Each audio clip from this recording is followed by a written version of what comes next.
En el nombre del Padre, del Hijo y del Espíritu Santo. Amén.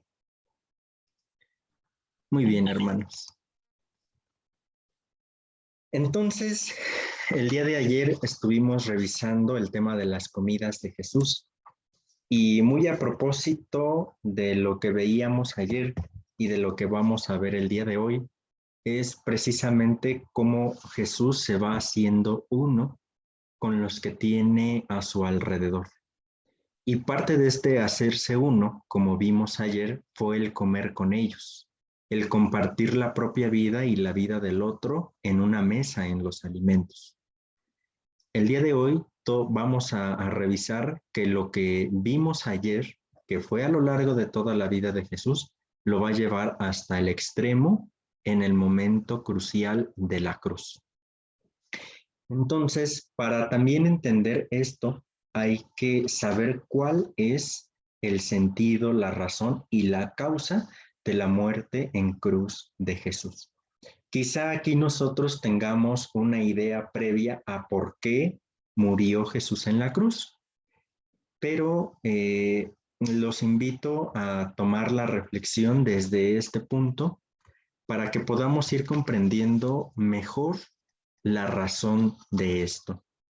Hubo un dato que el día de ayer se me pasó decirles en las comidas de Jesús, y ese es que con Jesús todas las comidas eran, como lo vimos, eran inclusivas, es decir, había hombres, mujeres, pecadores, publicanos, y hay algunos autores que dicen que si entonces las comidas de Jesús a lo largo de los evangelios fueron en esta dinámica, no hay razón por la cual no decir que también en esta llamada última cena también hubo más personas que los 12 apóstoles. Porque no es posible o no podría comprenderse del todo como una acción de Jesús donde se humana y humaniza, que es las comidas abiertas, inclusivas, en el último momento se vuelva algo exclusivo. De tal manera que entonces hay autores que incluso se aventuran a decir que en esta última cena llamada así por nosotros, hubo más personas, incluso mujeres, en torno a la mesa de Jesús. Esto ya de entrada nos da también para ir encauzándolo hacia la institución eucarística y también hacia el cómo vivir el día de hoy la Eucaristía.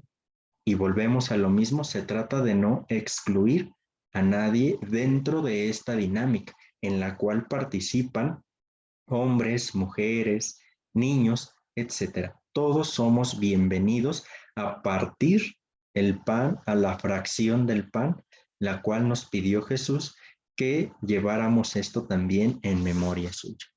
Bueno, les decía que el día de hoy también va un poquito ligado a esto en cuanto a la actuación de Jesús. Bueno, entonces, la muerte de Jesús va a convertirse en el culmen de su vida histórica, es decir, de su vida como un hombre. Ya desde ayer nosotros habíamos dicho que Jesús fue en todo igual a nosotros, menos en el pecado. Como un hombre histórico y finito, su vida histórica, estrictamente histórica, también tuvo un final, y este fue en la cruz. El Nazareno murió en la cruz, y aquí algo súper importante y fundamental para entender la muerte de Jesús. No murió así porque el Padre lo quisiera, sino que fue consecuencia del anuncio del reino de Dios. Esto es una idea fundamental dentro de la cristología y de igual manera para entender el acontecimiento de la cruz. Porque me parece que a más de uno de nosotros se nos enseñó que Jesús murió en la cruz porque así lo había querido el Padre. Pero fíjense nada más la gravedad de esta afirmación, decir que Dios Padre quiso la muerte de su unigénito. Es algo aterrador, cómo un padre quiere la muerte para su hijo. No podemos nosotros comprender así la cruz, sino más bien como la consecuencia de la misión directa que le encargó Dios a Jesús, y esa fue el anuncio del reino de Dios. Al anunciar y sobre todo practicar este reino, Jesús se fue ganando enemistades, y a partir de estas enemistades es que deciden matar a Jesús. Pero entonces nada tiene que ver con la voluntad de Dios de que el Hijo haya venido únicamente a la tierra, que se haya encarnado únicamente para morir en la cruz. La praxis entonces de este reino de Dios llevó a Jesús a ganarse muchas enemistades, tanto religiosas como políticas, que culminaron en un asesinato. Porque eso fue lo que pasó con Jesús. A Jesús lo asesinaron, lo mataron. Las comunidades primitivas dieron a este suceso un sentido soteriológico, es decir, un sentido con tinte de salvación. Jesús murió pues en la cruz por salvarnos a nosotros mismos.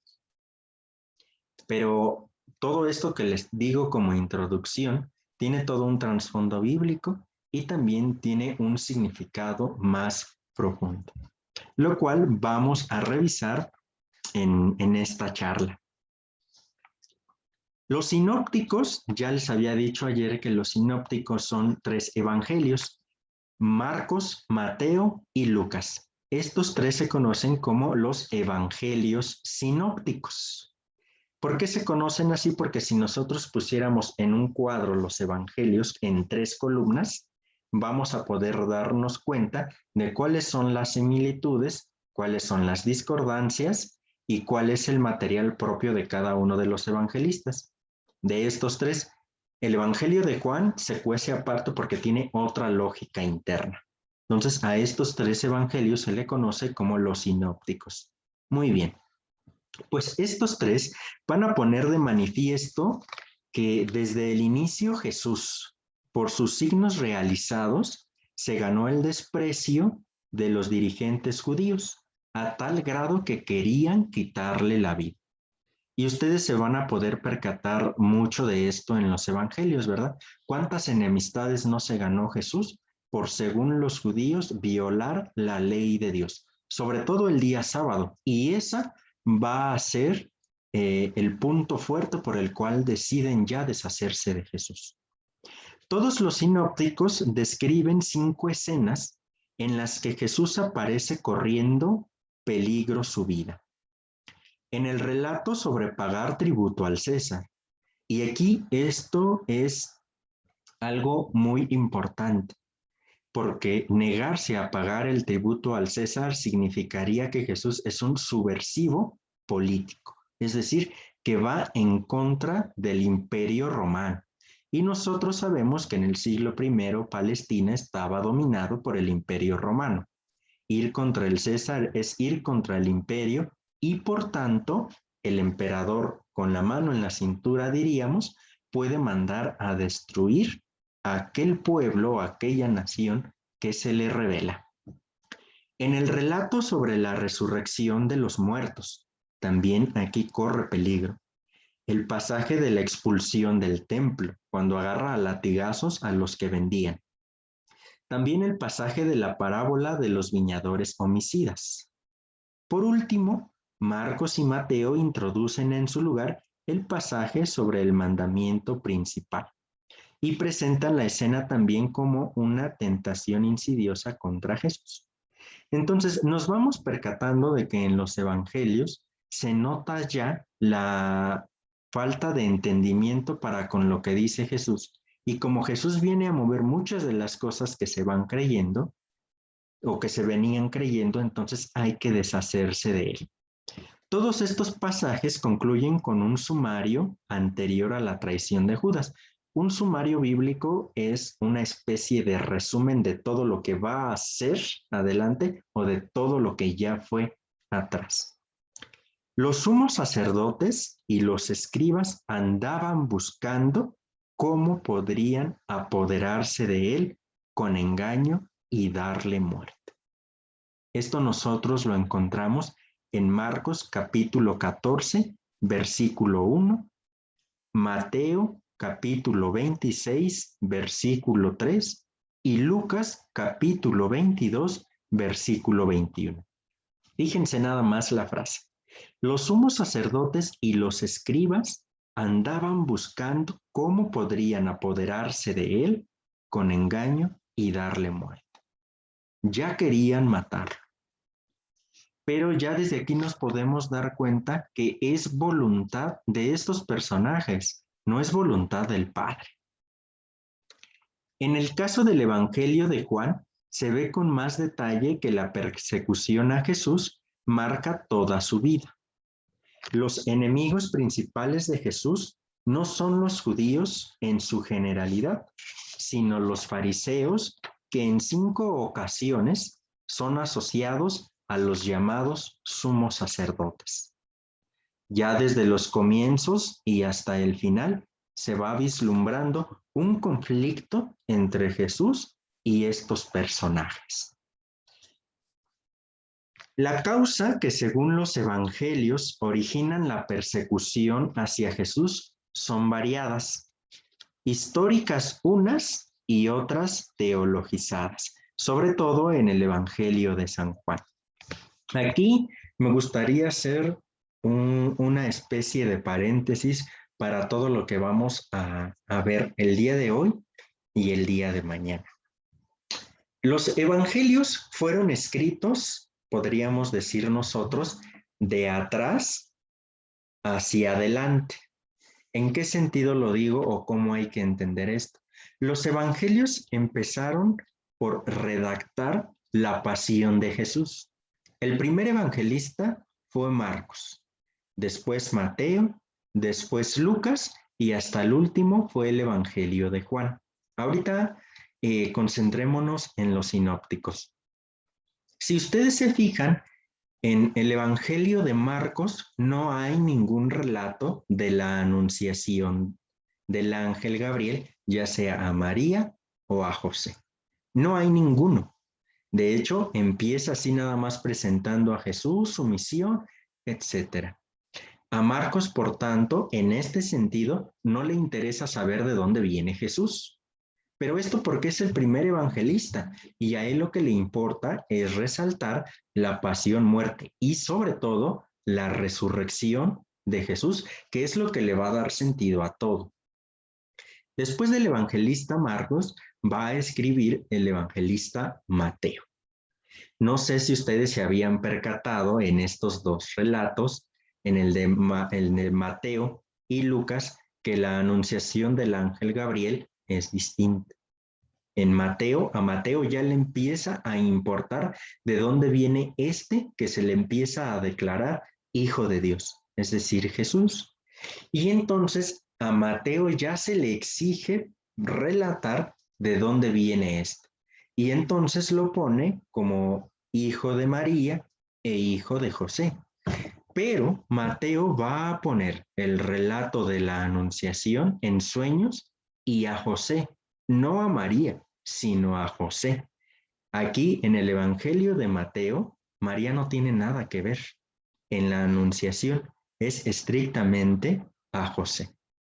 Pero ya aquí nosotros nos percatamos de que a diferencia de Marcos, Mateo ya pone algo sobre la infancia de Jesús. Después vendrá el Evangelio de Lucas y a Lucas ya le empieza a preocupar muchísimo más la infancia de Jesús, cómo es que nació Jesús, etc. Y entonces aquí ya viene el relato de la anunciación más conocido por nosotros. El ángel Gabriel que le anuncia a María que concebirá y dará a luz un hijo sin concurso de varón. Y entonces aquí nosotros ya nos encontramos con un relato de la infancia más elaborado por parte de Lucas, porque la anunciación es a María, e incluso el ángel manda a María con su prima Isabel para que cuide también a Isabel en el nacimiento del que más tarde va a ser el Bautista. Pero entonces ya Lucas nos empieza a presentar más imágenes de la infancia de Jesús. Ya hay una mayor preocupación por esto. Ya el Evangelio de Juan, yo siempre he dicho que se vuela la barda, porque ya no le va a bastar con hablar de la infancia de Jesús, de dónde viene, sino que va a decir o a hablar de la preexistencia del Verbo.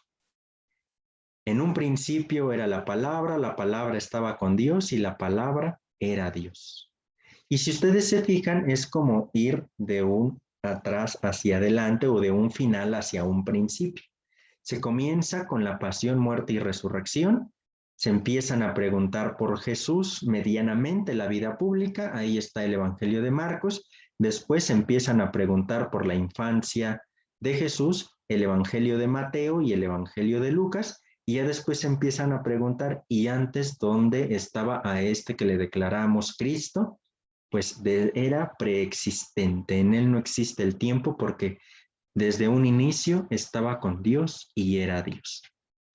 Entonces, si se fijan ustedes, nos vamos enfrentando, encontrando, mejor dicho, con estas características del Evangelio. Otra característica también fundamental en aspecto bíblico de los evangelios es que ustedes se pueden percatar ya con esto que les dije, que hay muchas similitudes, sobre todo en los evangelios así llamados sinópticos, ¿no? Y también va a haber algunas diferencias. ¿Esto por qué sucede? Porque cada uno de los evangelistas va a escribir su relato a partir de sus propias comunidades.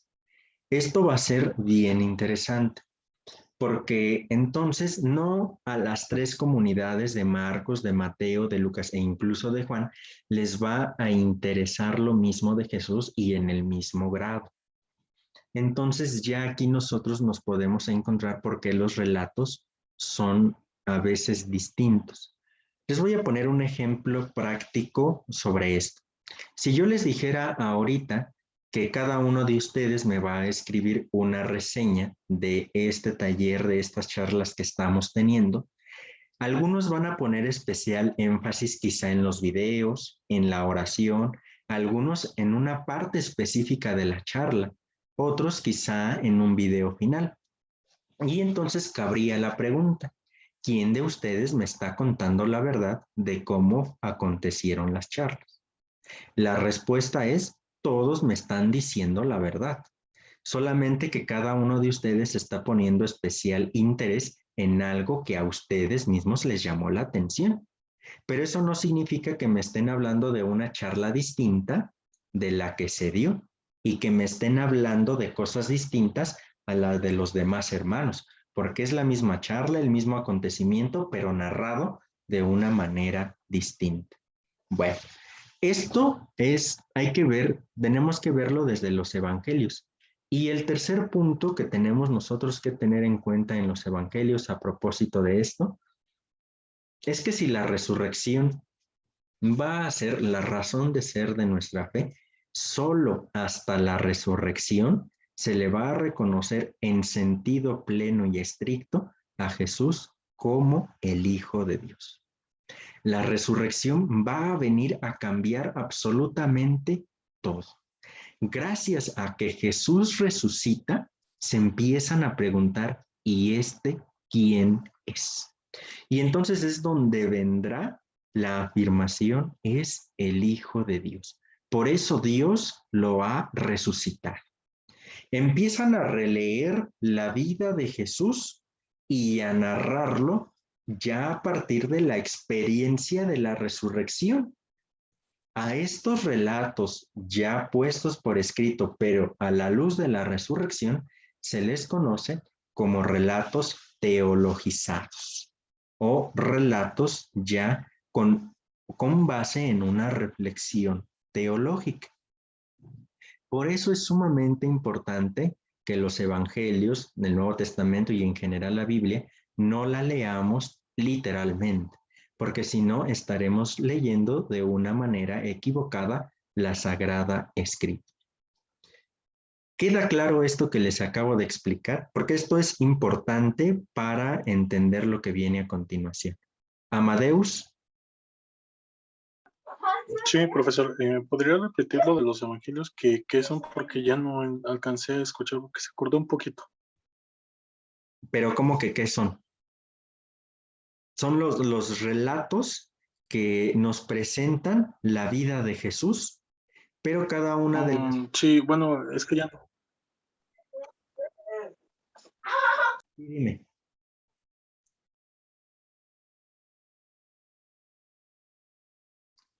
Son los relatos que las mismas comunidades de Jesús van narrando, poniendo por escrito del acontecimiento Jesús de Nazaret. De tal manera que cada una de las comunidades va a ir poniendo algo específico de Jesús. Por eso a veces nos encontramos con relatos más amplios en algún evangelio, más breves en otros, otros tantos evangelios, relatos evangélicos que se parecen mucho. Pero los evangelios son eso, la narración de la vida de Jesús.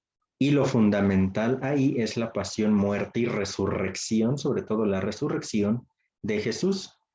Pero esto visto ahora, como lo vamos a ver hoy, desde el anuncio y sobre todo la práctica del reino de Dios. ¿Sí te quedó más claro, Amadeus?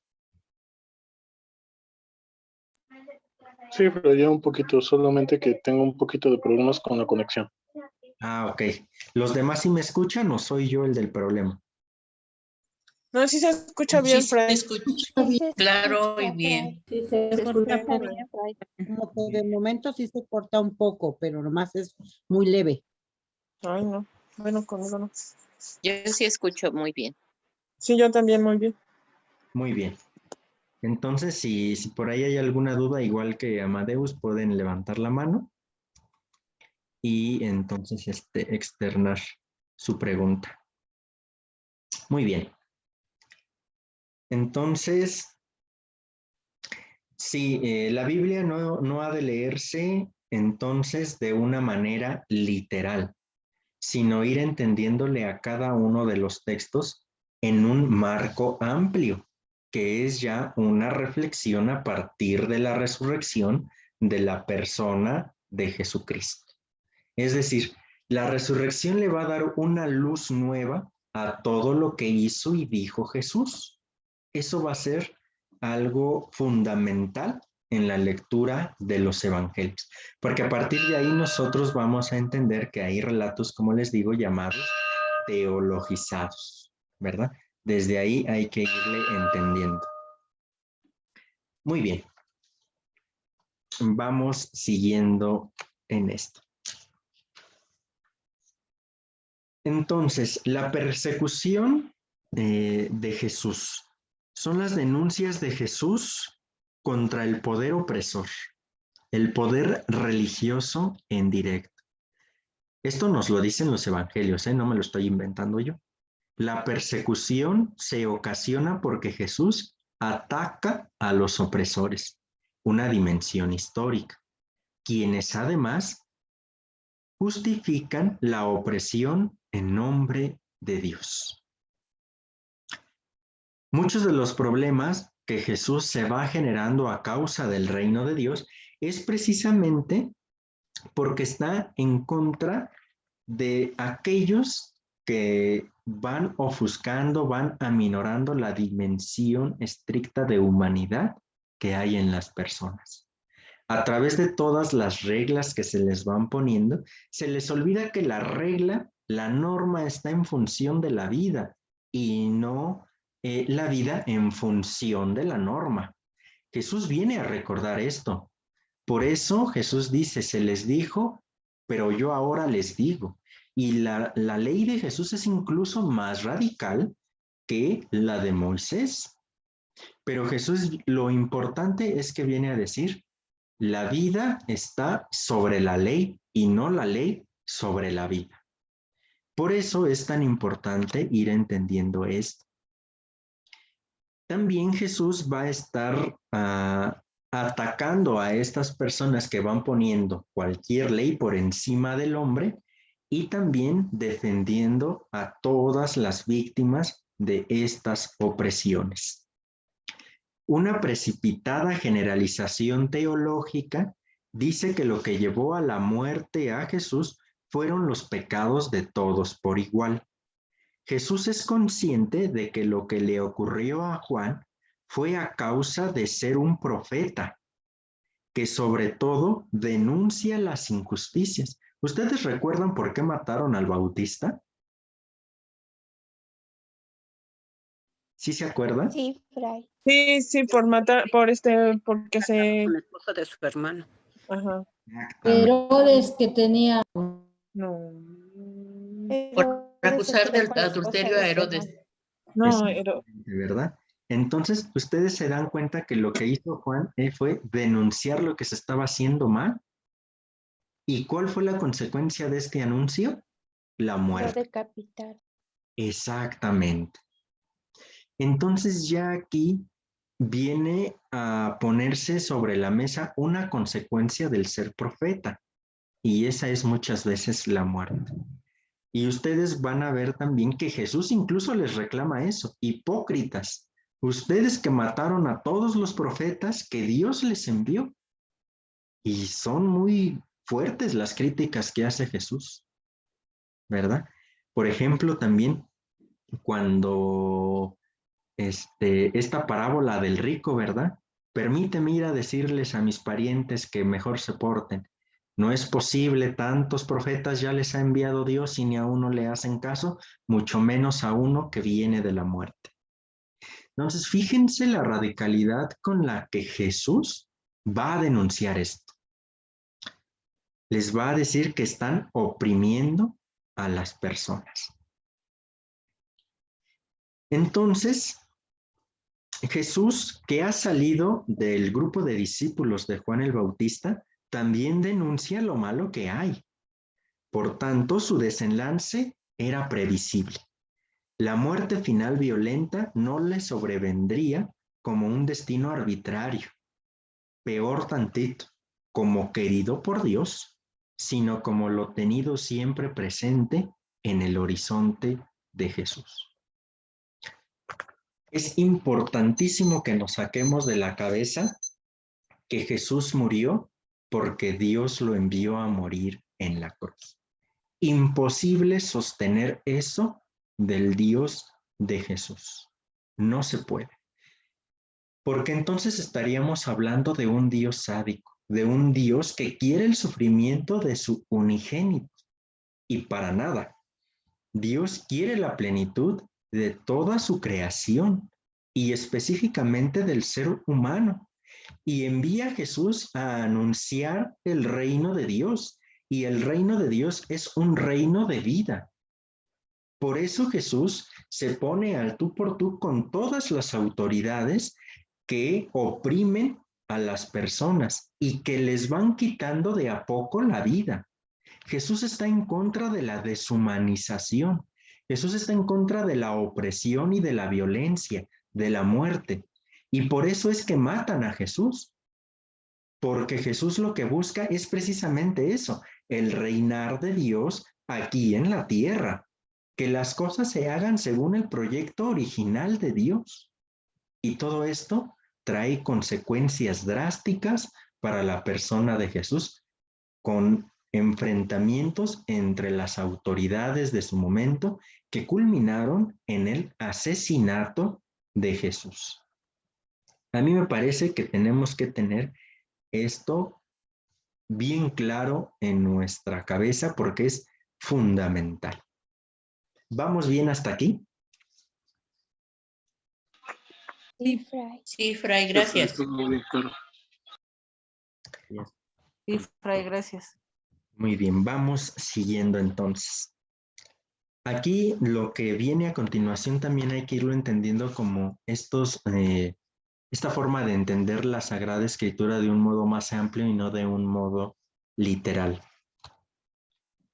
Según nosotros podemos ir descubriendo ya del estudio más profundo de la Sagrada Escritura, no hay datos para pensar que Jesús otorgara un sentido absoluto, trascendente, es decir, salvífico, a su propia muerte, como lo hizo después el Nuevo Testamento por el acontecimiento de la resurrección, por el acontecimiento pascual. Jesús, en la última cena, ya trayendo a propósito lo de ayer, interpreta su propia muerte como servicio al reino de Dios, en continuación y culminación de su propia vida. Su muerte entonces no es algo absurdo e inútil. Jesús ofrece a todos los hombres el sentido de una vida de servicio, y eso es lo que propone a sus discípulos. ¿Cuál es el sentido entonces de la muerte de Jesús? El que le dio él es un sentido en función del reino de Dios. Esto hay que entenderlo muy especialmente, en servicio en función del reino de Dios. Y entonces otra vez se cae por tierra la idea de que Dios envió a morir a su Hijo en la cruz. Idea totalmente absurda. ¿Vamos bien hasta aquí? Yo sé que quizá esto que les estoy diciendo escapa un poco a la precomprensión que de por sí teníamos, ¿verdad? Por eso me parece fundamental que esto quede claro para ir entendiendo ya lo del día de hoy y también lo del día de mañana. ¿Vamos bien hasta aquí? Sí, Fray. Gracias. Sí, claro. Sí, Fray. Yo sí tengo una pregunta. La Sí. verdad a mí sí me está confundiendo un poco Sí. como esto, pero creo que algo que puede culminar todas las dudas que me surgieron en 2 minutos ahorita. Entonces, ¿cómo es que Dios permite su muerte si no quiere su muerte? ¿Cómo no lo puedo conseguir? Fíjate que ese es un tema fundamental en Cristología, porque a partir de ahí nosotros podemos preguntarnos entonces por qué Dios permite el mal, ¿no? De manera general. Y fíjate que una cosa es querer el mal y otra no poder hacer nada frente al mal. Y en ese sentido, poder decir permitirlo. Esta pregunta va a quedar muchísimo más clara con la charla del día de mañana, pero les adelanto ahorita.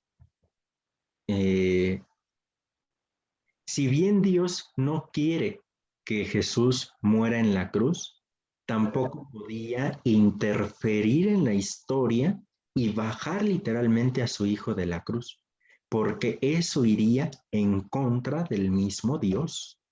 Cuando Dios hace su creación, la hace con ciertas características y sobre todo autonomía. Eso es algo fundamental. La va a hacer con autonomía porque Dios al crear, crea algo que no es Él. Y puesto que no es Dios, entonces lo hace independiente a esto. De tal manera que hay reglas muy específicas de la condición humana a las cuales no se puede escapar. Y una de estas es la muerte. Ahora, Dios no podía hacer nada en este sentido, pero en donde sí hizo algo y va a ser lo fundamental de nuestra fe a la hora de resucitar a Jesús. Ahí sí, entonces, va a poner en su máximo esplendor la voluntad de Dios al resucitar a su Hijo. Pero únicamente adelantar esto por el día de hoy. Esta pregunta va a quedar muchísimo más clara el día de mañana, hermana.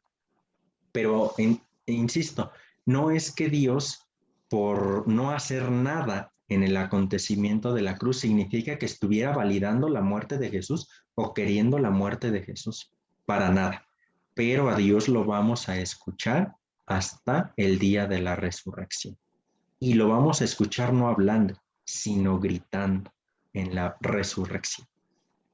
Ya prácticamente les resumí lo del día de mañana en esto que dije, pero hay que irlo abordando poco a poco. No sé si te respondí, hermana, o más bien te dejé con más dudas. No, sí, mucho mejor. Es como que tiene que ver un poco con la libertad que Dios nos da como sus criaturas. Exactamente. Y también, entonces, la libertad de la misma creación.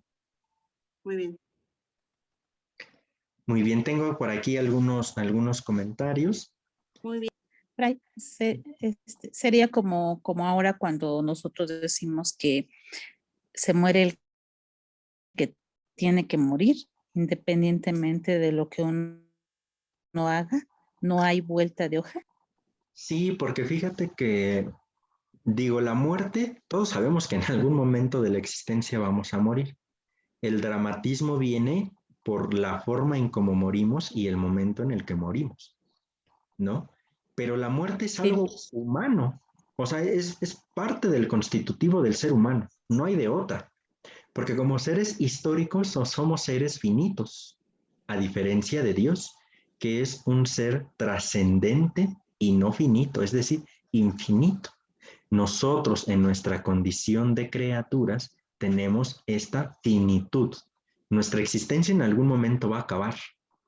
Y no es que así lo quiera Dios, no es que así Dios en un momento específico diga, ya se le acabó la vida, vamos. No sé si ustedes han visto la película de Hércules de caricatura. No sé si la han visto. Pero bueno. Sí. Hay ahí una escena que a mí me parece muy curiosa y que muchas veces nosotros interpretamos así a Dios.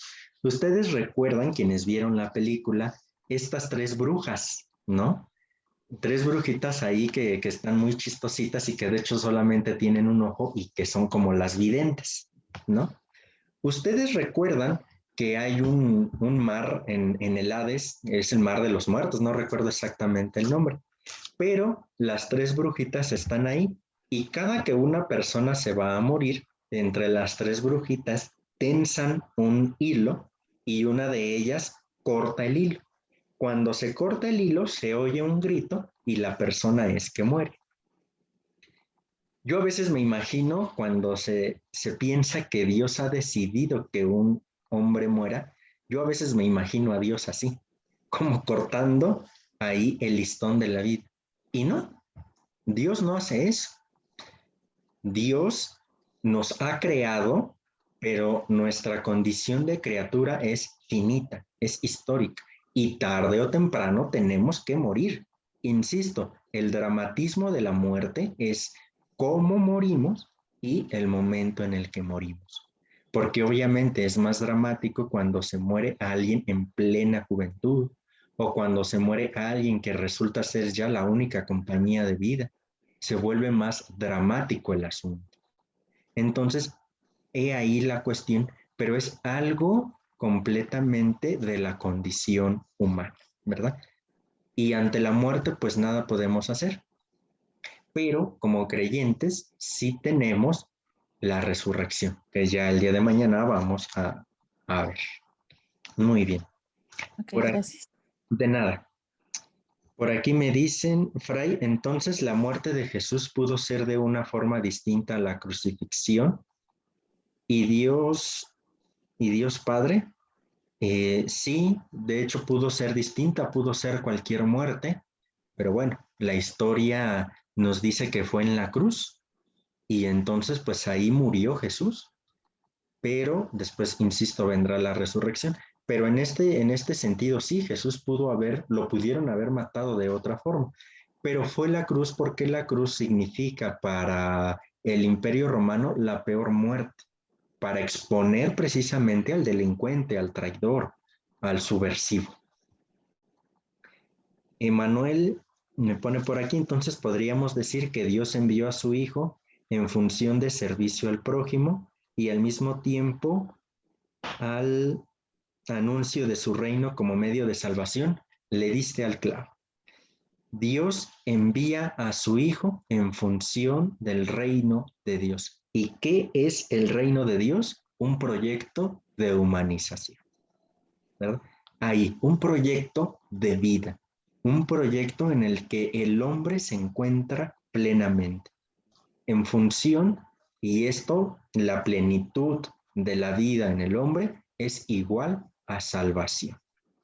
Fíjense que los católicos orientales, a mí me gusta mucho esta reflexión teológica de ellos, porque ellos dicen que nosotros estamos en camino de divinización. Es decir, estamos en camino de que la divinidad se funda en nosotros. Y a mí me parece que es algo fundamental esta forma de entender la salvación. También me ponen por aquí, ¿Dios Padre sabía la forma que Jesús tendría que morir? No. Aquí hay que, insisto, tener en cuenta que Dios envía a su Hijo a la misión que es el reino de Dios. Pero quienes tomaron la decisión de matar a Jesús y cómo matar a Jesús fueron las personas que se quisieron deshacer de él. Y aquí también entra, fíjense, la libertad del hombre. Todos somos libres. Y a mí me parece que después de la vida, que es el don más grande que Dios nos ha dado, yo creo que el otro don mayormente dado a nosotros es el de la libertad. Nosotros somos libres de aceptar o de rechazar el proyecto del reino de Dios, de rechazar o aceptar a Dios en nuestra vida. Quienes mataron a Jesús decidieron rechazar a Dios y rechazar el proyecto del reino. Y por eso, en su libertad, decidieron matar a Jesús en la cruz. Muy bien. Dicen aquí, Miriam Sánchez, lo que nos comentó se puede entender desde el momento en que Jesucristo está en el Monte de los Olivos, cuando comenta que aparte el cáliz. Considero desde esa perspectiva que es decisión de Jesucristo para que se manifestara la gloria de Dios.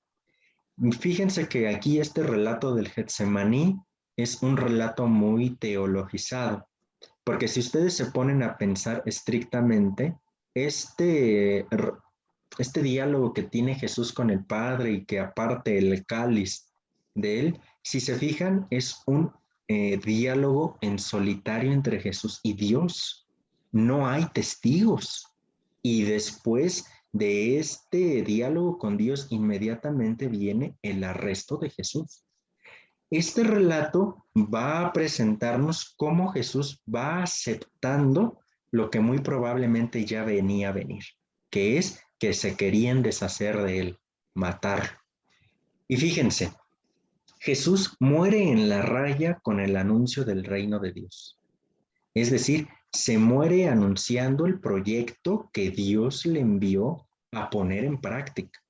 Y eso es lo que nos otorga salvación, desde la encarnación, después el anuncio del reino de Dios y su praxis, su pasión, su muerte y la resurrección. Todo eso nos otorga salvación. No es que únicamente en la cruz Dios nos salvara, nos salva desde la encarnación misma. Y todavía si queremos irnos más para atrás con el Evangelio de Juan, en la creación de todo, ¿verdad? Desde ahí nos está salvando Dios. Entonces, si se fijan, la salvación es muy amplia. No puede reducirse al momento de la cruz. Por eso hay que leerla desde el reino de Dios. Y junto con este reino de Dios, si nos vamos más para atrás desde la encarnación y desde la creación del mundo. Entonces la salvación es algo amplísimo, ya como ustedes se pueden percatar. Y sí, muy probablemente si es posible, aparta de mí este cáliz. Vamos a ser realistas. ¿A quién de nosotros que le diga, hey, cuidado porque te quieren matar, estaría tranquilo? Absolutamente nadie, ¿no? Y en ese sentido es como decir, ay, pues sí tengo miedo, pero pues es mi ser cristiano. Tengo yo que salir adelante con esto, tengo que llevarlo a práctica, ¿verdad? Y en ese sentido nosotros decimos, pero que no se haga mi voluntad, sino la tuya. No apartes pues este cáliz que yo he de beber. Por ahí podríamos ir entendiendo esto. Adriana, Y la visión de los profetas, en los textos se habla de la muerte de Jesucristo y en el libro de la sabiduría también.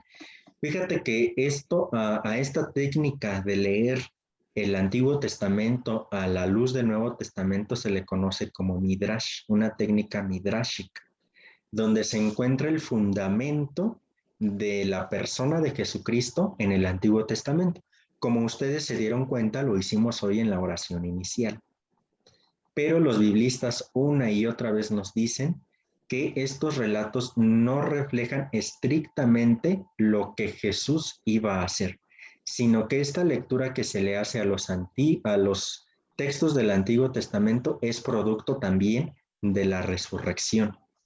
Pero no significa que esos textos hayan sido puestos en exclusividad para Jesús, sino que estos textos del Antiguo Testamento se leen a la luz del acontecimiento Jesucristo. Entonces, por eso nos encontramos con que muchas veces en el Antiguo Testamento hay prefiguraciones de Cristo, pero esto como una lectura teológica, no porque así hayan sido puestos estrictamente los relatos del Antiguo Testamento. Todos y cada uno de los relatos del Antiguo Testamento están puestos ahí en función de lo que aconteció históricamente en ese momento, pero también leídos a la luz de la revelación de Dios. Pero todos están en función de lo que aconteció, no inmediatamente en el momento en el que los pusieron por escrito, pero sí en ese ambiente. Aldo Torres, todo podrá ir en función del ágape, aquel ágape que lo impulsó, es decir, no quiso, sino fue el amor que lo impulsó. Sí, el amor es lo que va a impulsar a Jesús, el amor por sus hermanos, el amor por los otros, que vimos muy puntualmente ayer en las comidas, que hoy lo vemos en función del reino de Dios, un amor que lo va a mover hasta todo. Por eso a mí me encanta esa expresión de San Juan, habiendo amado a los suyos, los amó hasta el extremo. Ese hasta el extremo es fundamental. Jaime, ¿en dónde se lee que Jesús dice al que me va a traicionar, más le valdría no haber nacido? ¿No se contrapone a la enseñanza de Jesús? Vuelvo a insistir, lo que estamos haciendo aquí es una lectura muy literal de la Sagrada Escritura. Y todo esto hay que entenderlo en un marco amplio teológico. Por eso tomar textos de la Sagrada Escritura así nada más y ponerlos ahí es muy peligroso, porque entonces se va desdibujando muchas de las cosas por las cuales se dijo eso en el Nuevo Testamento, pero en función de explicar algo. María del... Padre, perdón. Sí. Perdón la interrupción. Creo que eso ya sería dar una interpretación de los protestantes, ¿no? Lo que usted dice. El sacar un texto sin el contexto. Decía mi maestra de Evangelios, sacar un texto de su contexto siempre sirve de pretexto, ¿no? Entonces, ahí, si yo saco un texto de su contexto, lo ocupo como pretexto para decir o hacer otra cosa. Exacto. Y es algo que no nos debemos de permitir nosotros, no si nos estamos adentrando en un estudio más fiel a nuestra Sagrada Escritura. Por eso se fijan ahora que leer la Escritura no nada más es cosa de enchilame otra, ¿verdad? Sino que debe de leerse con el mismo espíritu con el que se escribe. Muy bien. María del Carmen dice que si fue una muerte finita. Sí, pues de hecho la muerte significa el fin de la condición estrictamente humana, ¿verdad? Ya con Jesús vendrá otra cosa porque a él se le resucita. Entonces aquí ya tendríamos que dirigir la reflexión en torno a la resurrección con Jesús. Pero sí, toda muerte es finita.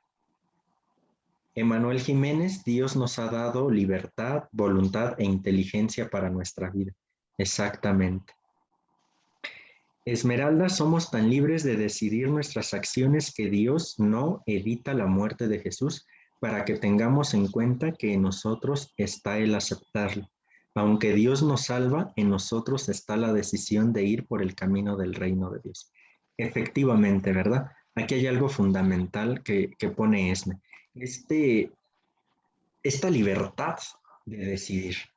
Y los fariseos y las autoridades políticas decidieron matar a Jesús, decidieron asesinarlo.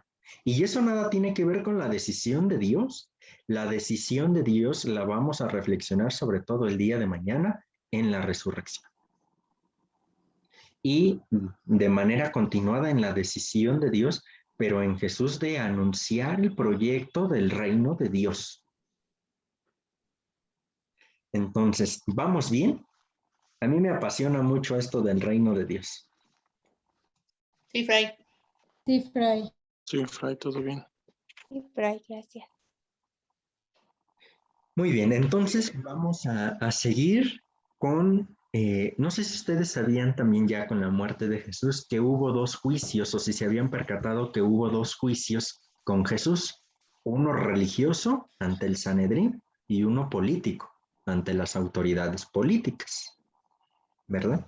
Entonces, en la condena de Jesús hay 2 juicios, uno religioso y otro político.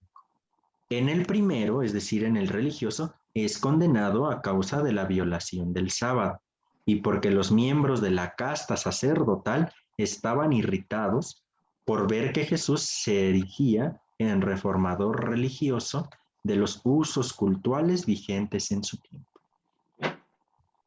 Fíjense que en el Antiguo Testamento, no recuerdo si en el Deuteronomio o en el Levítico, literalmente dice, el que viole el sábado sea reo de muerte.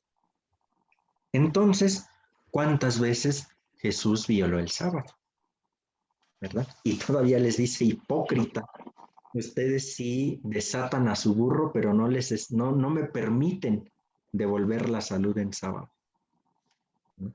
Esta palabra en Jesús, a mí siempre me ha llamado la atención en Jesús de la de hipócritas. Hipocresía viene de un compuesto griego.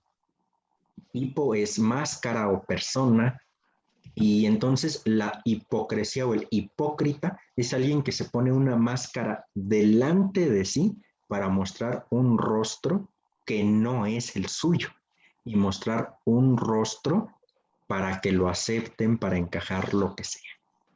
Entonces, por eso Jesús les dice hipócritas, sepulcros blanqueados, raza de víboras. Imagínense que a nosotros nos dijeran eso, pues nos prendemos, ¿verdad? Pues, ¿qué le pasa? Y más si nosotros somos las autoridades. No, espérate, a mí no me vengas a revolver aquí a estas personas que las tengo comiendo de mi mano, ¿verdad? ¿Se dan cuenta cómo Jesús viene a revolucionar todo? Pero no como un revolucionario político así nomás, o un revolucionario social, sino como un revolucionario de Dios en función de su reino. ¿Verdad? ¿Vamos bien hasta aquí? Sí. Muy Sí, bien. Fray, gracias. Sí, gracias, Fray. Sí, Fray, muy bien. Gracias. En cuanto al juicio político, se afirma que Jesús se ha hecho pasar por rey de los judíos. Alborota al pueblo, entonces es un subversivo y prohíbe pagar impuestos al César, es decir, una trampa política. Ustedes recuerdan, ¿no? Que le presentan le preguntan. A mí siempre me encantan las respuestas de Jesús porque en su ironía les da que lo empiezan a cuestionar. En el que lo empiezan a cuestionar, ¿no? Porque le preguntan, ¿es lícito o no es lícito pagarle tributo al César? Y Jesús, con toda la tranquilidad del mundo, muéstrenme una moneda. Y le preguntan, ¿de quién es la cara que está ahí? Del César. Pues si la cara es del César, pues denle al César lo que es del César y denle a Dios lo que es de Dios. A mí me encantan las respuestas de Jesús porque es muy ingenioso para contestar, ¿verdad? Les contesta y les da su cachetadota, quítate, ¿qué me estás preguntando esto? A mí me impresiona el ingenio que Jesús tenía para eso. Muy bien, entonces fíjense, subversivo. no quería pagar tributo al César, supuestamente. Se había declarado rey.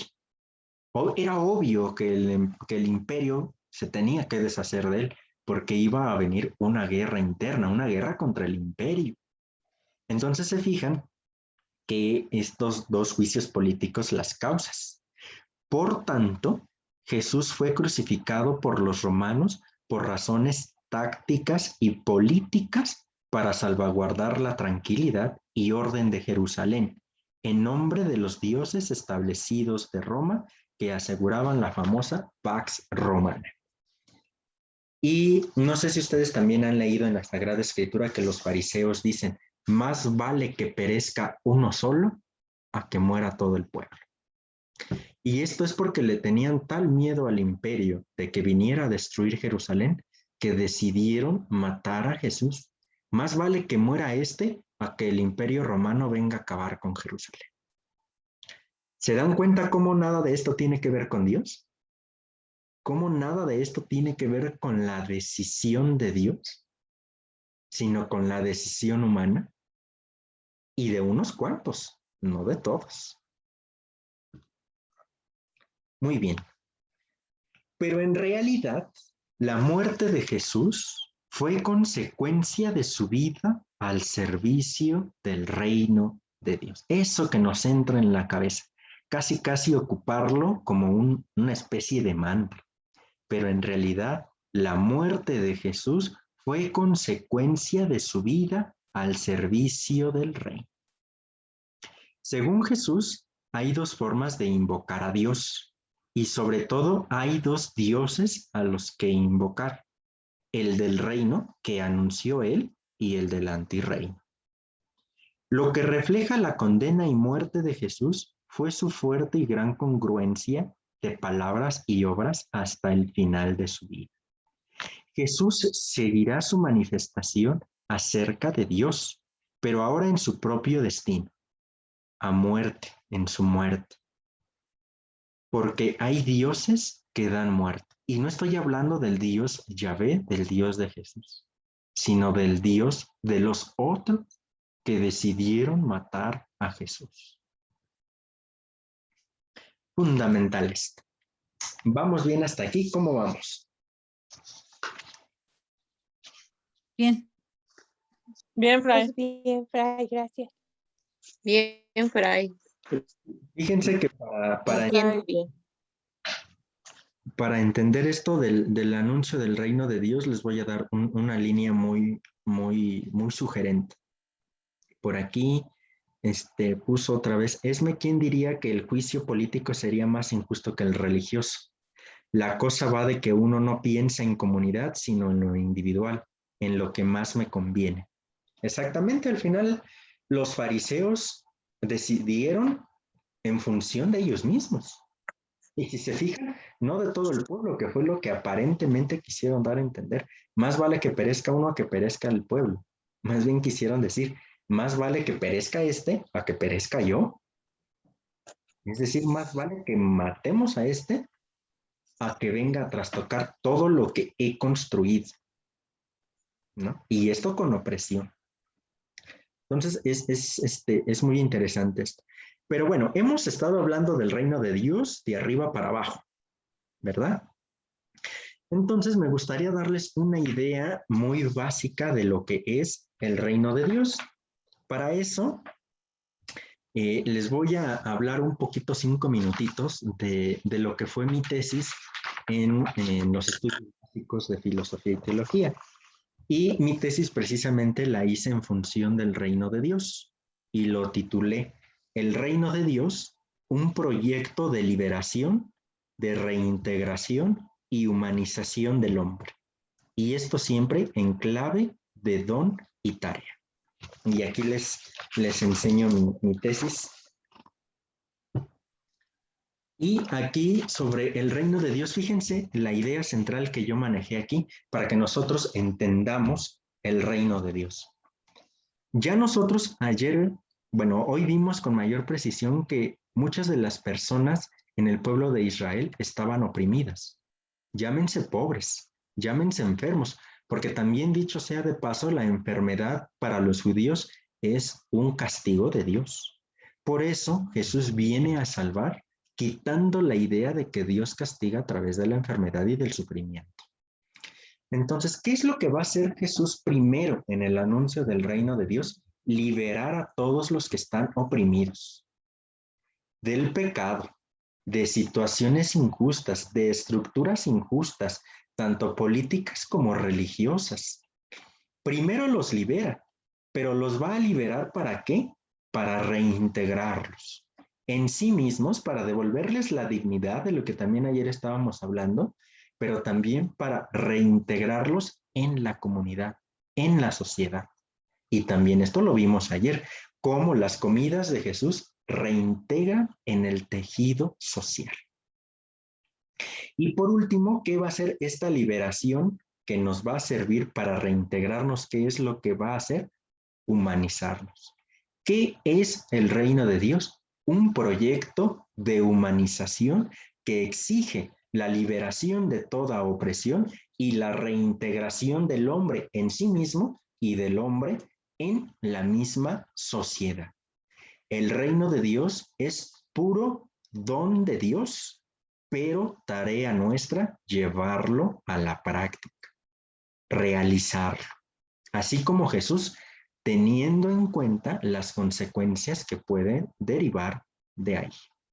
Entonces, vuelvo a decir, el reino de Dios es un proyecto de humanización que exige la liberación de toda opresión, tanto espiritual como histórica, es decir, tanto del pecado como de toda estructura histórica opresora, la liberación de esta, la reintegración de la persona en sí misma y la reintegración en la sociedad de la persona para de esa manera humanizar. Entonces, he ahí una línea muy directa del reino de Dios. Que si yo creo que el mayor sinónimo de reino de Dios es vida, vida y humanización. Eso es el reino de Dios. ¿Vamos bien hasta aquí? Muy bien, Fray. Gracias, Fray. Fray, muy bien. Perfecto. Me dice Vianey que si en algún momento podría compartir la tesis. Claro que sí.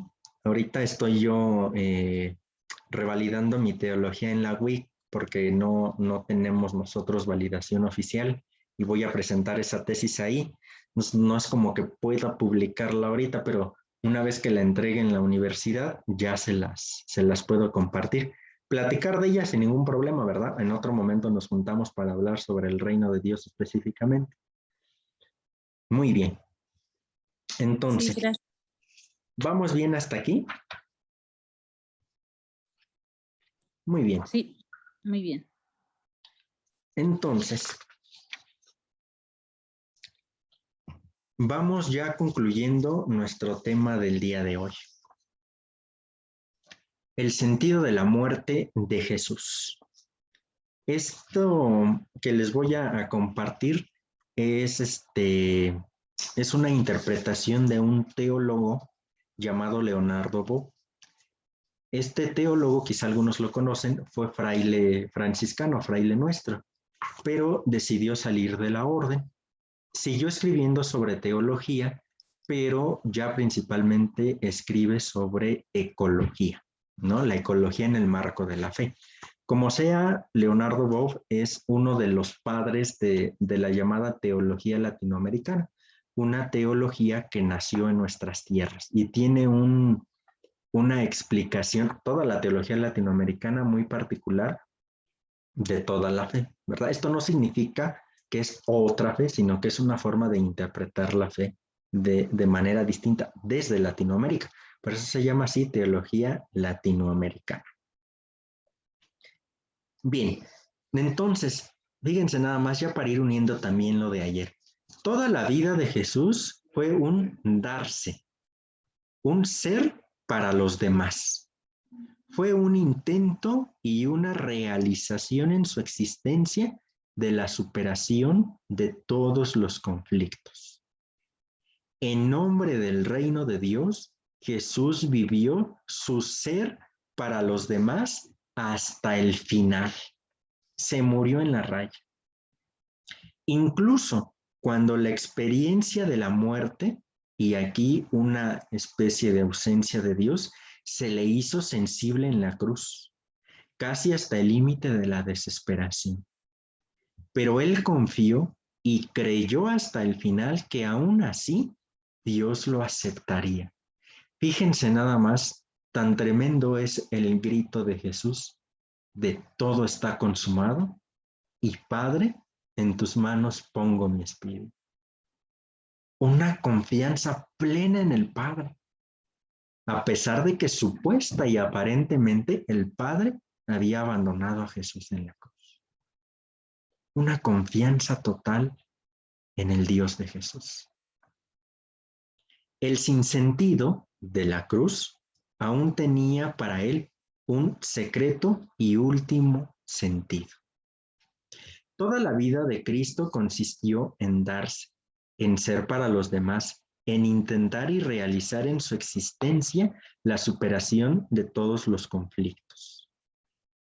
Viviendo lo originario del hombre como Dios lo quiso al hacerlo a su imagen y semejanza, juzgando y hablando siempre a partir de él, reveló una vida de extraordinaria autenticidad y originalidad. Jesús nos viene a recordar que se puede ser auténticamente imagen de Dios siendo enteramente humanos. Y todo esto cabe decir en que Dios se humanizó al encarnarse en Jesús. En nombre de ese reino de Dios vivió Jesús hasta el final su ser para los demás. Entonces, desde ahí nosotros podemos ir entendiendo esto. El sentido universal de la vida y de la muerte de Cristo radica, por consiguiente, en que sobrellevó hasta el final el conflicto fundamental de la existencia humana, que consiste en pretender realizar el sentido absoluto de este mundo delante de Dios, a pesar del odio, de la incomprensión, la traición y la condenación a muerte. Y esto fíjense que de sus mismos discípulos. ¿Cuántas veces Jesús, yo creo que hasta se jalaba, decimos nosotros, se jalaba las greñas, de que sus discípulos no lo comprendían? ¿Cuántas veces no les dijo, tanto tiempo he pasado con ustedes y aún no entienden? ¿Verdad? Entonces es muy, muy interesante esto. Este comportamiento de Jesús abría a la existencia humana una nueva posibilidad, la de una existencia de fe en sentido absoluto, incluso frente al absurdo, como lo fue la muerte infringida por odio a aquel que se limitó a amar y a tratar de hacer bien entre los hombres. Entonces ya nosotros nos damos cuenta, insisto una vez más, porque esto es fundamental, que la muerte de Jesús en cruz no es querida por Dios, sino que es consecuencia del anuncio del reino de Dios y como una consecuencia más histórica estos dos juicios, el político y el religioso. Pero, ¿por qué tachan a Jesús de subversivo, de violar el sábado? En función de que, lo repito una vez más, del reino de Dios. En función de este proyecto en el que no es otra cosa sino humanizar a las personas mismas. ¿Cómo ven esto? Que les platico. ¿Algún comentario, algún eco, interrogante, pregunta? Muy interesante, Fray. Muy bien. Es increíble, a mí se me hace increíble cómo hemos venido creyendo, entendiendo, y ahora es un concepto diferente sin perder esa fe, ¿no? ¿Qué es eso? Porque no, pues es como si hubiéramos estado engañados cuántos años de lo que nos han presentado en películas, en cosas, de ese martirio, de ese todo y de esa entrega de vida, ¿no? Que nos hacen inclusive hasta como una conciencia de que pues Dios se murió por nuestra culpa, ¿no? Y eso es muy triste, ¿no? Entonces, esta forma de entenderlo es súper padre porque sí estamos viviendo nuevas cosas, diferentes momentos. Entonces, entender este amor de Dios es como hacernos más humanos nosotros mismos, ¿no? Y eso es encontrarnos con el verdadero Dios. Exactamente, a mí me parece que esta forma de interpretar la muerte de Jesús trae más cosas buenas. Porque esta otra forma que por mucho tiempo fue única en la iglesia es un modelo de entender la pasión de Jesús, ¿no? La muerte. Por ahí tiene sus cosas que pudiéramos nosotros rescatar, pero yo en lo personal prefiero esta interpretación de la muerte de Jesús, porque como bien tú dices, me parece que nos humana más, nos hace más conscientes de por qué murió Jesús. Y Jesús, si nosotros lo vemos desde este ángulo, pues también podemos decir que Jesús murió por amarnos, murió por amor a nosotros, pero no en un sentido sádico, como a veces puede interpretarse, sino como en un sentido de humanización mismo. Y sí, como tú dices, a mí me parece impresionante esta forma de entender, y sí, nos humaniza más esto. Sí, Ahí sería el amor ágape. El ágape, sí, el ágape es este amor. Se entendió ágape con este amor o el eros, que el eros ya va más como en un amor, pero como de un tanto una pasión. Lleva toda una reflexión. Pero sí, el ágape es este amor total, ¿no? Que se entiende más desde un sentido religioso. El ágape, amor. Pero ¿Y sí sí, se podría aplicar eso? Okay. sí, porque es que fíjense que aquí la cuestión es que ambas formas de interpretar la muerte de Jesús, bueno, la otra es más murió por nuestros pecados, ¿no? Así como que mi pecado fue el que mató a Jesús. Híjole, yo lo pienso y hasta como que me causa así un poquito de, no sé, pero Sí, es cierto. Es el, muy triste sentirlo así. sí, y el hecho de decir sí murió porque te ama, sí, pero ¿cómo fue que me demostró su amor? En el anuncio del reino de Dios?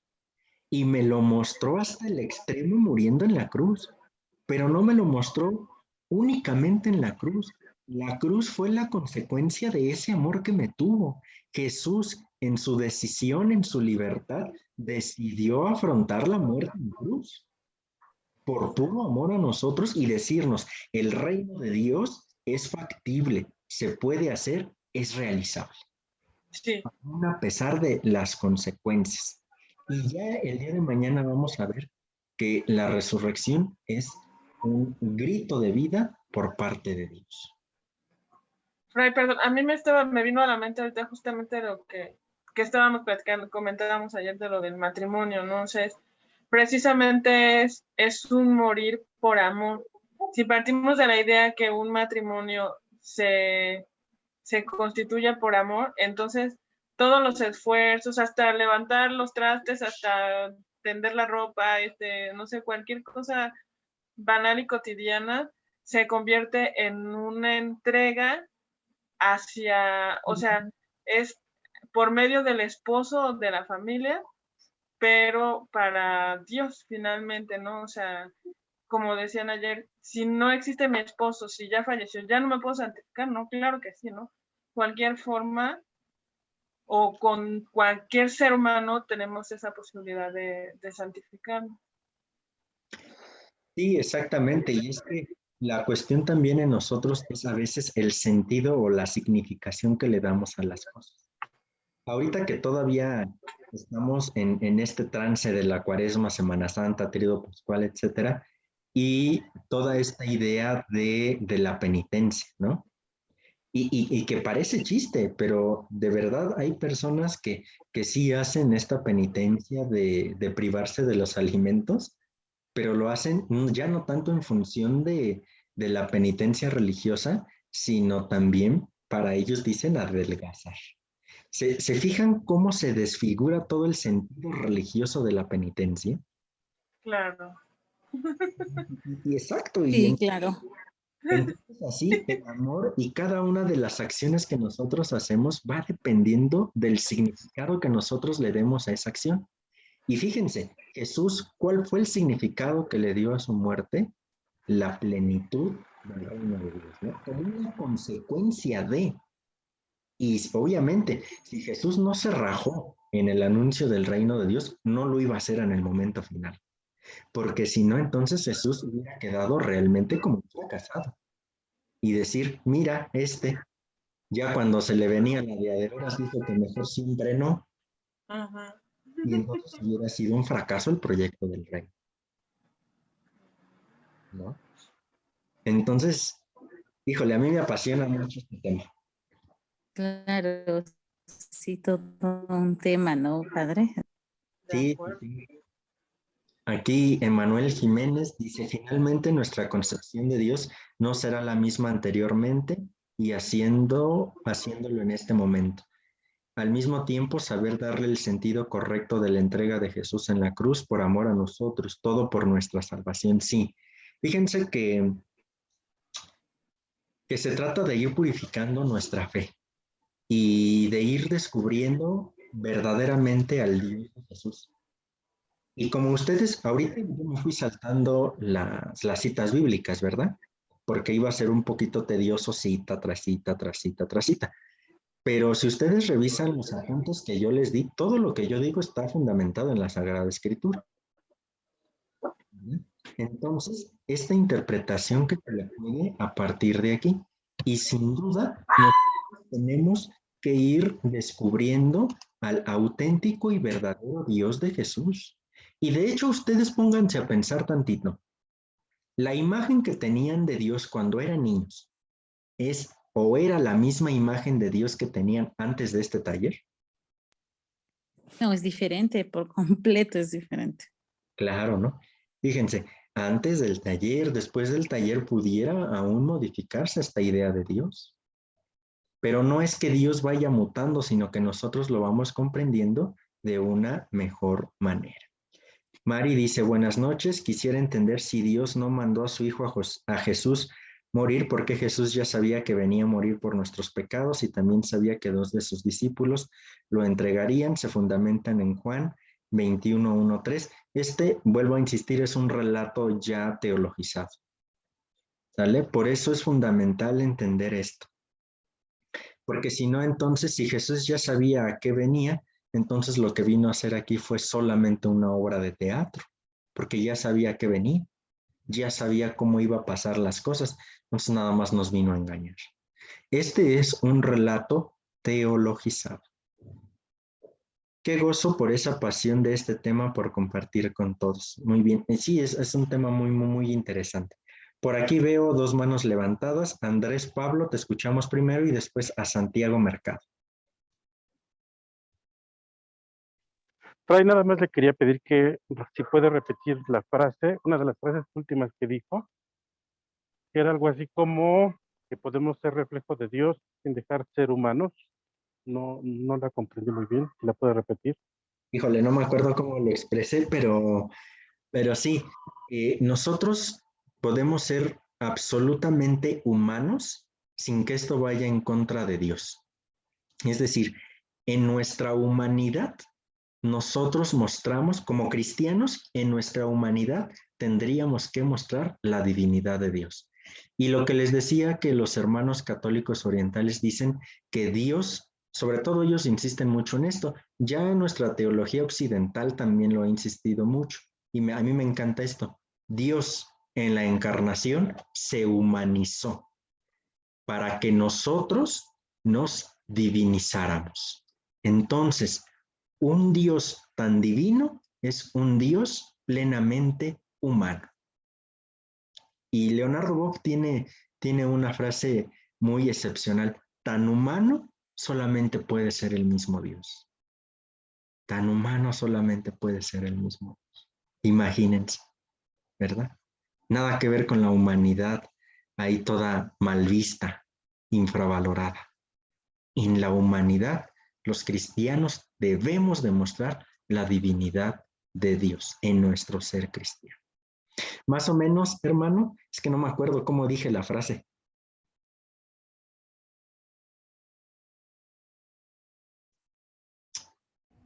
Muy bien.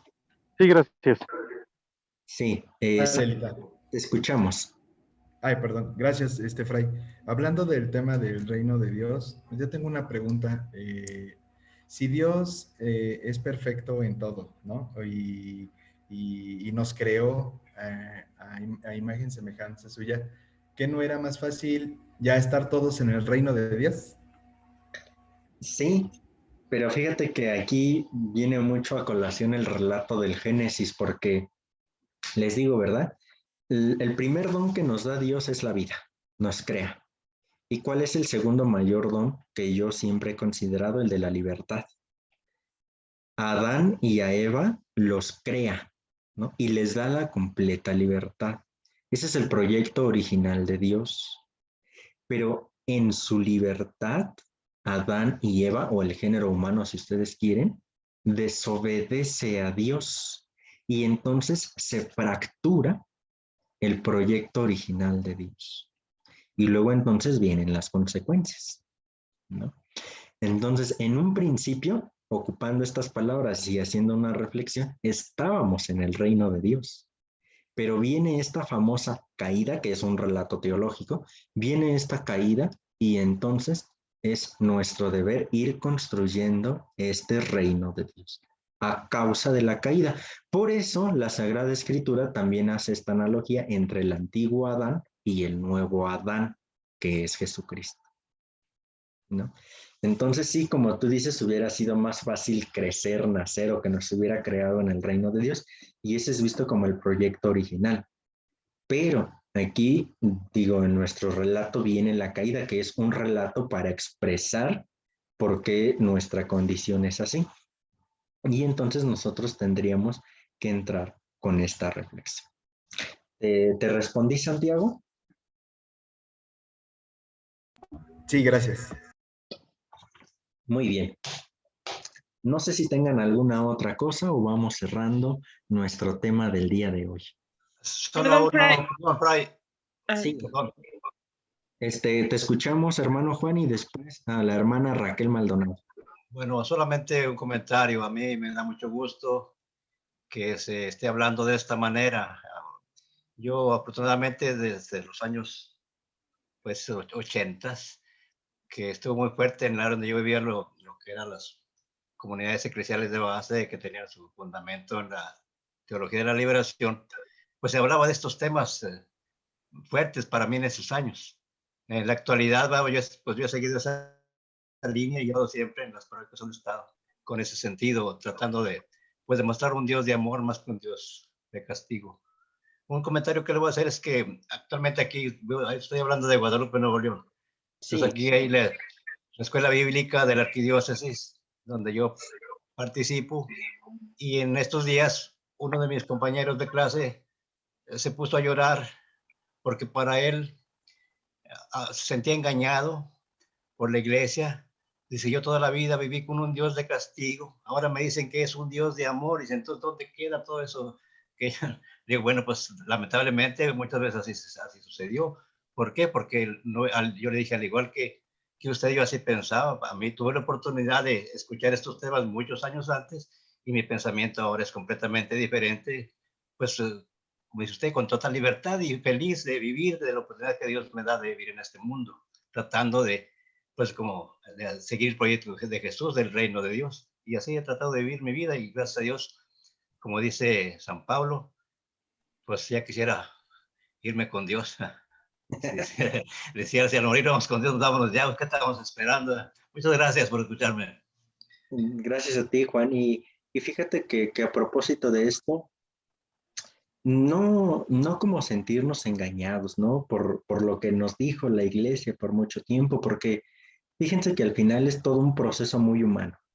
Como les decía yo, la imagen que tienen, incluso, bueno, ahorita quizá con el taller como que también ya empiece a modificarse un poco, pero incluso antes de este taller, no es la misma imagen que tenían a la que tenían cuando eran niños, porque se fue modificando a partir de las experiencias. Y esto sucedió con toda la iglesia. La iglesia en su momento fue entendiendo así la salvación, los modelos soteriológicos, hasta que en un contexto bien específico se entendió luego así la pasión de Cristo, se entendió así todo el misterio de nuestra fe, etc. Pero esto no significa que la iglesia nos engañó, sino que la iglesia predicó eso porque en su momento así lo entendió. Y como un acontecimiento histórico, nosotros no podemos juzgar con nuestros criterios actuales lo del pasado, porque en su momento histórico se respondió con las circunstancias de su momento histórico. Hoy nosotros estamos respondiendo con otras circunstancias históricas, ¿no? Pero entonces no podemos juzgar tampoco, me parece que sería un mal juzgar a la iglesia decir, me engañó. Sino que esto se presenta como una comprensión nueva y a mi juicio más completa del acontecimiento Jesús de Nazaret, el acontecimiento Jesucristo, ¿verdad? A propósito del comentario de Juan. Sí, sobre todo, bueno, sí lo entiendo así, sobre todo que, pues en ciertos momentos, nos comentaban algunos sacerdotes, pues los cristianos no se querían bautizar hasta cerca de la muerte para ir limpiecitos, ¿no? Pero bueno, son momentos históricos que sí se entienden, vaya. Igual en el tiempo de los conventos, que pues los frailes en lugar de salir a hacer comunidad con la gente, pues se aislaban, se creaban su propia comunidad alejada de los demás, vaya. Entonces, pero pues no es para juzgar a nadie, sino que se va entendiendo, sobre todo la revelación de Dios, como dice San Juan, no la vamos a comprender de inmediato, después ya lo vamos entendiendo. Y sobre todo el momento histórico que se vive. En el momento que nosotros estamos viviendo, pues obviamente son diferentes las circunstancias y pues debemos aplicar a la luz del Evangelio nuestra propia existencia, nuestra propia vivir en estos tiempos. Sí, claro, porque es algo fundamental, ¿verdad? Muy bien, escuchamos a nuestra hermana Raquel y me parece que Rosalba Quirós también quiere externar algo. Escuchamos a Raquel y después a Rosalba, por favor. Es que me perdí en la parte de ¿a qué se refiere con un texto teologizado? Ok. Me refiero con un texto teologizado cuando un acontecimiento del Jesús histórico o de Jesús se lee ahora, pero a partir de la resurrección. Es decir, varios de nuestros textos que están en la Sagrada Escritura, en el Nuevo Testamento, en los Evangelios específicamente, sobre todo estos en los que aparentemente Jesús ya sabe qué va a venir después, etc. Fíjense, un ejemplo bien claro, la destrucción del Templo de Jerusalén. Los Evangelios que nos narran esto fueron posteriores a la destrucción. Es decir, que cuando se escriben los evangelios no pudo ser una premonición, sino ya estaban hablando de un hecho o de un suceso ya hecho, vaya, ¿no? Pero a la hora en que se lee a partir de la resurrección se le encuentra un sentido nuevo a la acción de Jesús.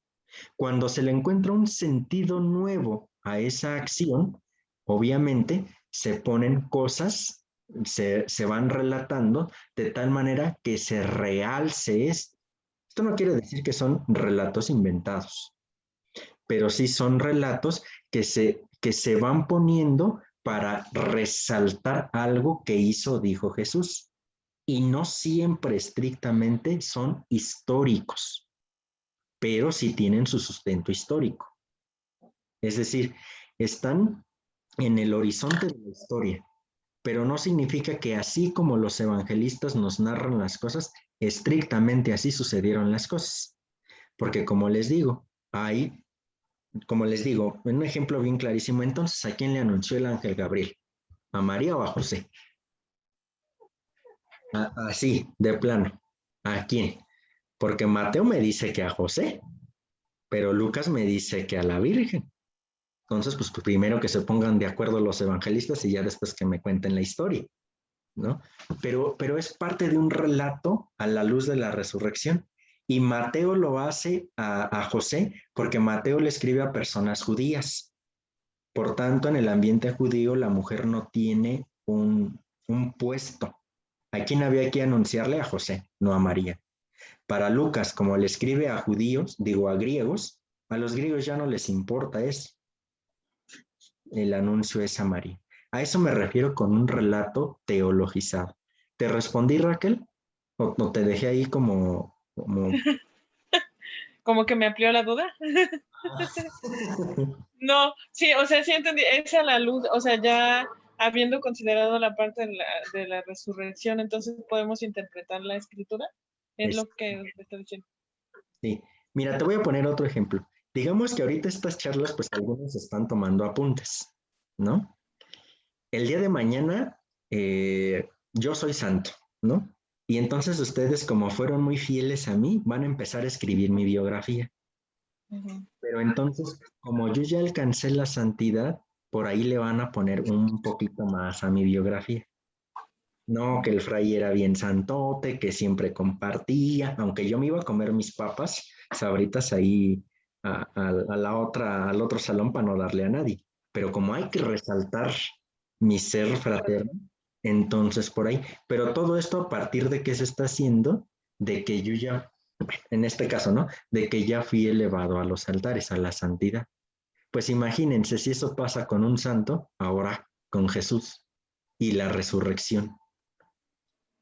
Insisto, esto no significa que son relatos inventados, sino que a los acontecimientos de Jesús se les dio una nueva relectura a partir del acontecimiento de la resurrección. Sí, sí, sí. Muy bien. Sí, gracias, Rey. Nada. Te escuchamos, Rosalba, y después escuchamos a Vianey Padilla. Bueno, quería hacer el comentario que además debemos de entender que en esos tiempos no había escuelas y que la iglesia buscaba la regulación del instinto humano, ¿no? Y por eso también pues infundían el temor y que Dios era castigador, pero porque ellos se encargaban de regular los instintos humanos. Y creo yo que, bueno, en buena parte sí se regulaban. Entonces como que hay que poner una balancita y ver, no enseñarles a los niños ya que Dios es castigador, ¿no? Pero sí que hay cosas que van en contra de su doctrina y que debemos de infundirles a los niños, pues que observen las leyes que Dios nos vino a dar también, o no leyes, sino los preceptos que Él nos vino a dar para también tratar de regular ese instinto humano que a veces nos lleva al pecado, ¿no? Porque en la actualidad hay muchos jóvenes que precisamente por la falta de un temor de Dios, como antes le decíamos, y que ahora entendemos que no es así, bueno, pues por falta de eso a veces se convierten en asesinos, en violadores y en todo eso, ¿no? Porque también la libertad exagerada o ya más bien el libertinaje nos hace caer en esos errores también en esta sociedad actual. Entonces yo creo que debería de haber como una balancita, ¿no? Entre una cosa y la otra. Es todo, Ray. Gracias, Rosalba. Y de hecho, pues educar a nuestras nuevas generaciones en el amor y en la libertad para con Dios, ¿no? O en la libertad y en el amor para con Dios. Me parece algo fundamental en lugar de educarlas en la opresión y en el miedo hacia Dios. Gracias, Rosalba. Vianey, ¿te escuchamos? Sí, Fray, gracias. Aprovechando de su conocimiento que nos está compartiendo todo lo que sabe, en Génesis hablan de un ser divino que se llama Melquisedec. ¿Puede ser como una profecía de la Eucaristía? Fíjate que ese personaje Melquisedec es muy curioso en la escritura porque se le menciona, pero jamás se dice de dónde viene, a dónde va, ni nada. Entonces, Melquisedec sí, datos, pues nomás se le menciona en la escritura, pero no se sabe más. Es uno de esos personajes ahí curiosos y bueno, sabemos nosotros que aparentemente Melquisedec era sacerdote, porque ya en el Nuevo Testamento nosotros leemos que Jesús es sacerdote eterno según el rito de Melquisedec. pero hasta ahí. No hay muchos datos de este personaje. Bueno, gracias, Fray. De nada, discúlpame que no te pueda responder más. No, está bien, gracias. Muy bien, no sé si Santiago Mercado quiere participar. No, Fray, dice que ya no, es que aquí está junto. Ah, ok, Creo que ya resolvieron su duda, gracias. perfecto. Bueno, leo este último comentario ya para terminar nuestra charla del día de hoy. Dice Rosa María Morán, ahora veo con otros ojos la pasión y vida de Jesús, porque antes en películas me metían miedo o decía pobrecito, porque los actores actuaban y nos hacían ver con ojos de lástima, y conforme fue pasando los años, me decía por qué Jesús moría por nosotros, y tenía miedo a la muerte y ahora no. Sí, esta parte de, o sea, sí podemos decir que Jesús murió por nosotros, ¿no? Pero murió por nosotros por puro amor y en función del reino de Dios. Eso sí. Esme, pues es que como diríamos coloquialmente, cada quien habla como le va en la feria. Hablamos de acuerdo a nuestra experiencia, de esa manera relatan diferente los evangelistas. Exactamente, ¿verdad? Eso en función de cada uno de los relatos de los evangelios. Y por último, Rosa María Morán, nada más puso eso, ¿verdad? Yo creo que se debe de referir a un comentario. Pues muy bien, hermanos. Concluimos por nuestro día de hoy esta charla de nuestro segundo día, enmarcada en la pasión, muerte en la muerte de Jesús, pero vista desde el reino de Dios. Para finalizar, les invito que ya teniendo en la mente todo esto que revisamos hoy, que Jesús murió por amor a nosotros, pero en función del reino de Dios, los invito a que volvamos a ver, escuchar esta canción de Sosa, de que solo le pido a Dios, y que de esta manera vaya permeando en nosotros ese amor que a nosotros nos debe de distinguir como cristianos en nuestra vida ordinaria con todos los que lo necesitan. Entonces les voy a volver a compartir el video. Muy hermosa. Sí, sí, sí. Dice aquí Elena, muchas gracias, ya me retiro, me sirvió mucho su mensaje. Muy bien, entonces ya nada más les comparto el